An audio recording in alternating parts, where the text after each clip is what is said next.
Hello everyone, I'm Amaterasu Wolf One, and welcome back to Final Fantasy XIV. Cutscene!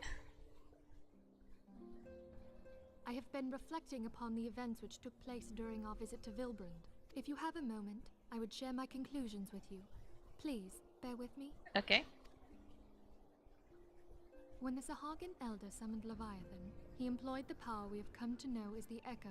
Though I cannot well explain the how of it, it would seem he became immortal in so doing. Yeah, and then he got eaten by Leviathan, and then he wasn't anymore.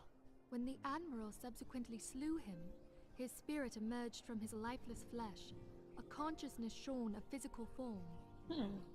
Thus transfigured, he took up residence in the body of his minion with the ease of a man donning a favorite glove. Long have I known that the Echo allows one to pass through the walls of a man's soul, but never did I imagine that it could free us from our own flesh, nor less that our souls could then occupy the next corporeal vessel to take our fancy. That's kinda weird. It was of this that Elizabeth spoke, an existence which knows neither cessation nor oblivion. And yet, though the Sahagin had mastered his gift and thereby become immortal, he was by no means invulnerable. As we both bore witness, he was ultimately absorbed into Leviathan. Yes, he was. And the import of this observation? If the Ascians' mode of existence is indeed the same, it can be inferred that they too are not invulnerable, that they can be destroyed. Yes. There exists a legend which tells of souls who are reborn upon the cusp of each umbral calamity, that they might stay the encroaching darkness. To most, it is but a fairy tale, yet recent events have given me cause to wonder. Could the legend in fact refer to the Echo? Much and more yet remains unknown, but I am confident that all will become clear in time. For the present, however, what matters is that the key to defeating the Ascians may at last be within sight. Maybe. With Urianger's aid, it is my hope that I shall fathom this matter ere long. Hello, Yaje. Oh, I was just about to send for you, my friend. Is Artemis? Grave tidings from the Sharlayan motherland, my lady. It doth concern our distant allies, the students of Baldessian. What of them? What happened? My lady, the Isle of Val, which for many years hath been the Order's home, is no more. No more? Whatever do you mean? Explain? I relate only that which hath been conveyed unto me by our agents. An etheric wave of the highest magnitude was recorded in the region. Soon thereafter, 'twas observed that the isle had ceased to be. That's weird. 'Tis postulated that a magic was evoked, like in power to Ultima. 12 preserve.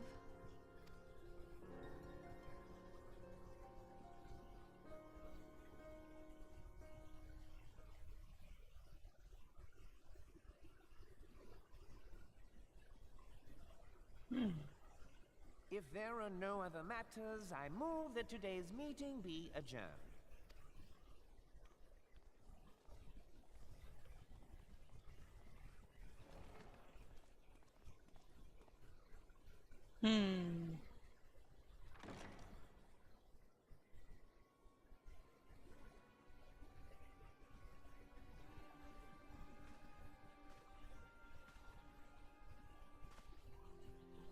It is done, my lord.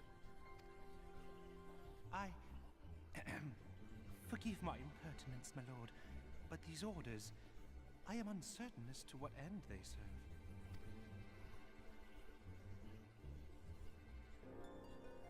Revolution. What?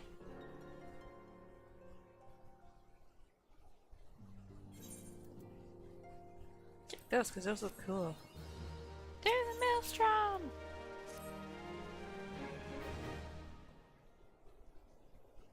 Our friends, the very isle itself, everyone and everything. No, no, it avails us not to speculate. Oriange will send word if there are any developments. Till such time as he does, we must remain firmly focused on that which is within our power to change. With that in mind, I would speak of a different matter, one closer to home. It concerns the etheric fluctuations that we have previously attributed to good King Muggamug the 12th. That the king is no more is a blessing for which we have you to thank. Yet all is not well in the 12's wood. Our latest readings reveal an ongoing etheric disturbance of considerable magnitude. They may even suggest the presence of a primal. Needless to say, the mere possibility warrants immediate investigation, and I would have you... Asilia, I do not wish to interrupt, but we have a problem. Of what manner of problem? A band of refugees, hailing from Old Daw this time, are come to Revenant's Toll seeking asylum. It would seem they expect us to afford the same treatment we gave the Domans. At present they are in the 7th heaven, awaiting a formal response. I see. Mayhap this was to be expected. I shall meet with them at once. Asilia, you know full well we haven't the resources to accommodate many more people. Consider what will happen if you do this. Word will spread, and more will follow. Your opinion is duly noted, but I will hear their suit. Sareth, I should be grateful for your presence at this meeting. Okay.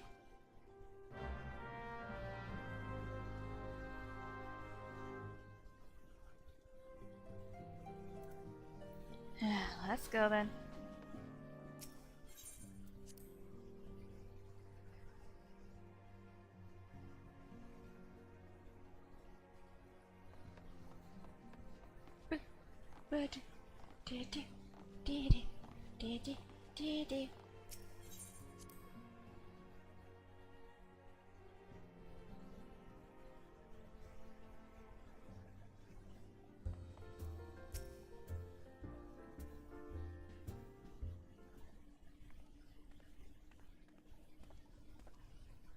I apologize for keeping you waiting.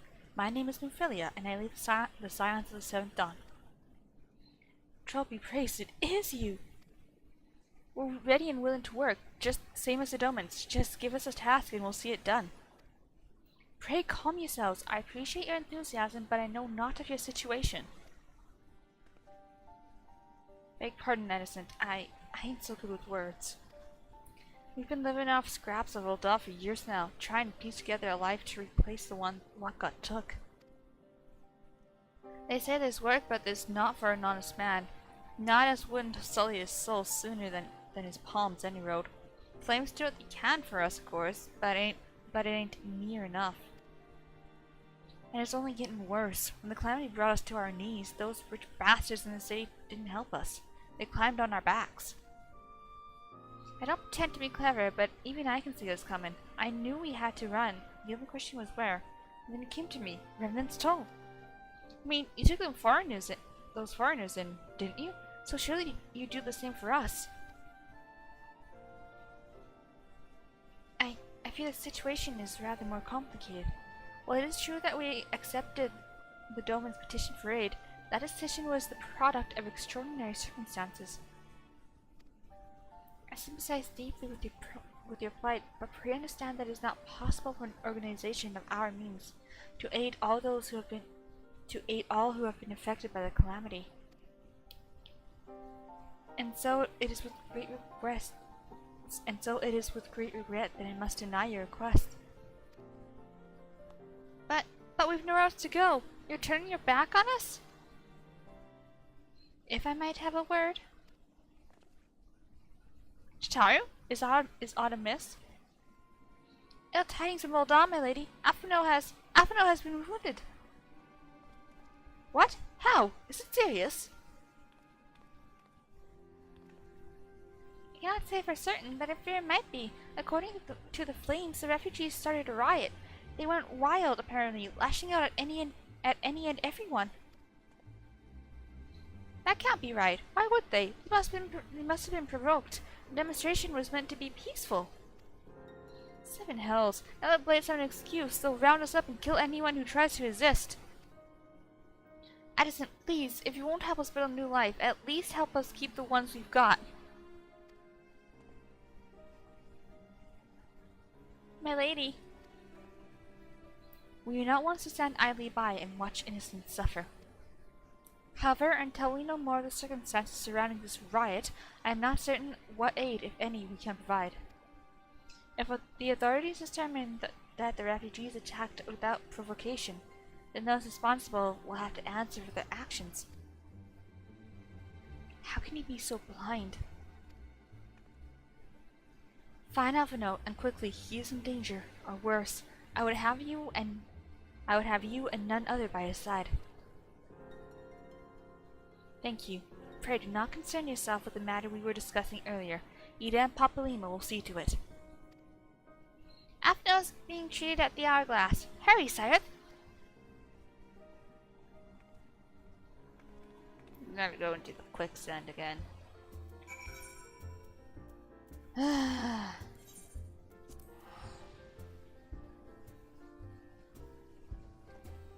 wanna go into the quicksand.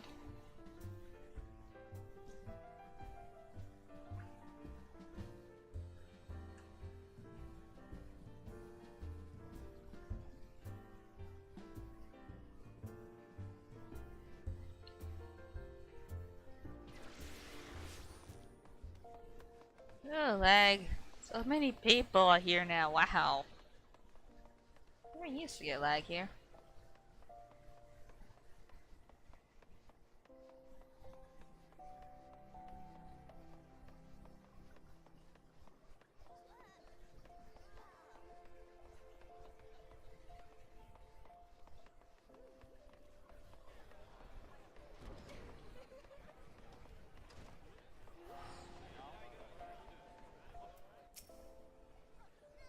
Hi, Alphinaud!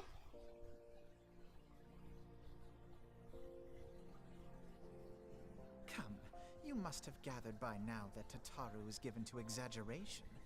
As you can see, I am quite well. Ul'dah, on the other hand, is not. This riot was anything but an isolated incident. There is a restlessness in the air. Tensions long simmering are at last threatening to boil over. Oh no.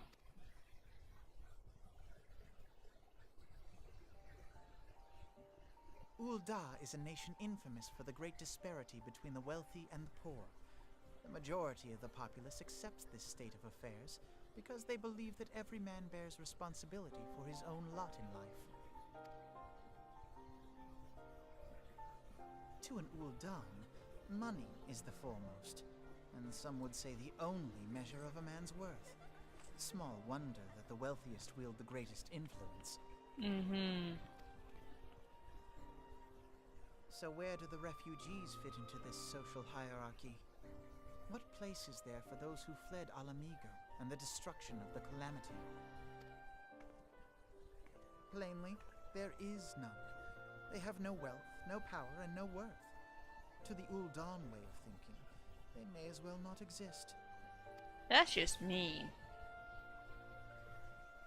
Choosing to ignore their existence, however, is patently not an option.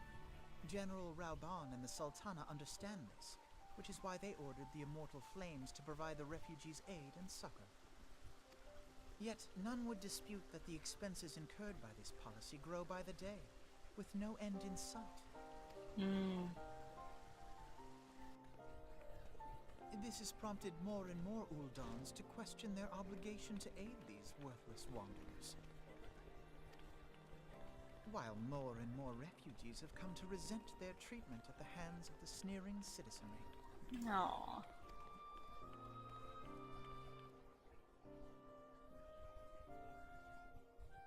The manner of Lord Lolorito's refusal to grant the Dolmens asylum bespoke a disdain for all refugees, an attitude shared by the rest of the monetarists. And you may be sure they make no effort to conceal their opinions. It was only a matter of time before the refugees united in protest. Nor is it any surprise that some among them would ultimately resort to violence.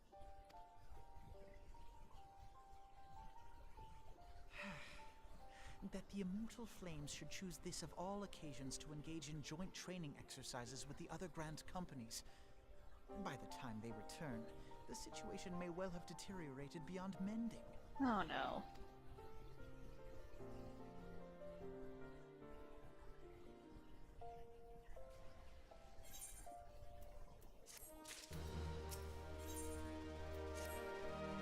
As I told you before, it was all but inevitable that an incident of this kind would eventually occur given the rising tensions within the Sultanate.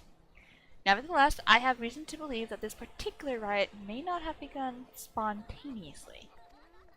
Have I piqued your curiosity? Good. Then you will accompany me to the Hall of Flames. I would hear what General Ralban has to say upon the matter.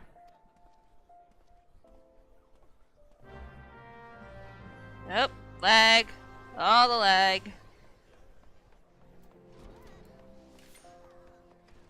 Whoop.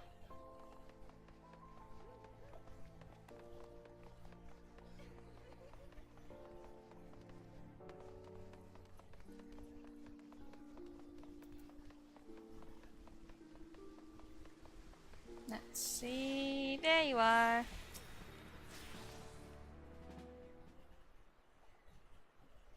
Now's not a good time, Cyrith. My hands are full dealing with the refugees. Precisely the matter we wish to discuss, General.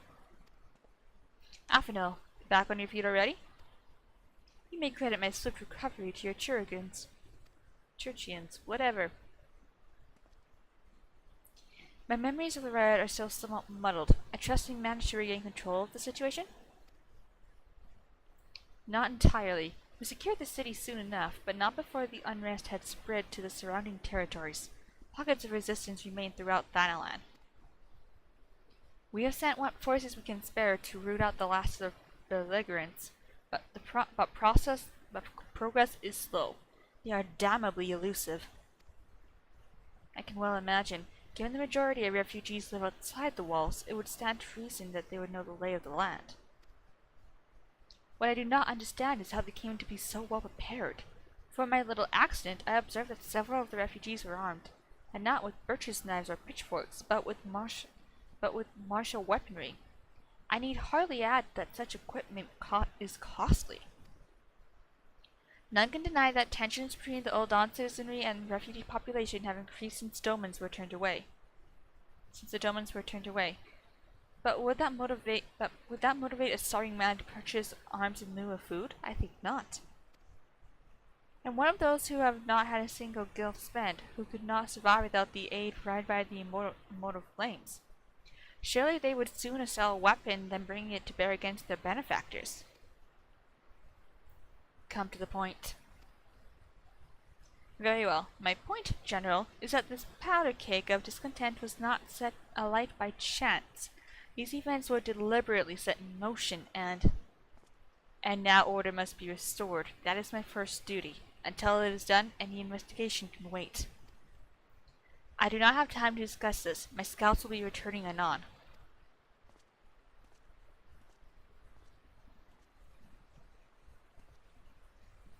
The General is no fool. He keeps his own counsel, and with good cause. Were he to claim, without necessary proof, that these riots were instigated by outside forces, the monetaries would accuse him of attempting to shirk responsibility. After all, he and the Sultana have been the most outspoken proponents of refugee aid. Regardless, they will face harsh criticism in the days ahead. Our allies may stumble upon the truth in time, but I have far more faith in your ability, sire. Therefore, I propose we conduct our own investigation, independent of the authorities. To that end, I would have you make inquiries in the settlements suspected of harboring belligerents. Commander Swift will know which they are. He may balk at the request for such information, but I have no doubt you can persuade him with your silver tongue. I, meanwhile, shall seek answers in my own way, after which we can regroup and share our findings. Well then, shall we? Let's go. Let's do this, I guess. Swift! You look as though you have something to say, Cyrith. Do you? What you ask for is no simple favor. Were such information to fall into the wrong hands, the lives of countless soldiers would be at risk. Even so, there is wisdom in your words. An able individual may be better suited to this task than a regiment. Very well. The Brassblades have reported suspicious activity in the vicinity of Lost Hope. It may be unrelated to recent events, but we doubt it. I suggest you begin by speaking with the blades posted there.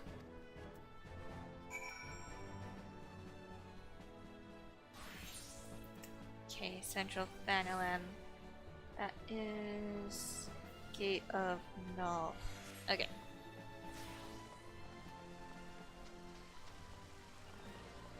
Dum dum dum. La da da da. La da da da. Ethernet. Gate of Null.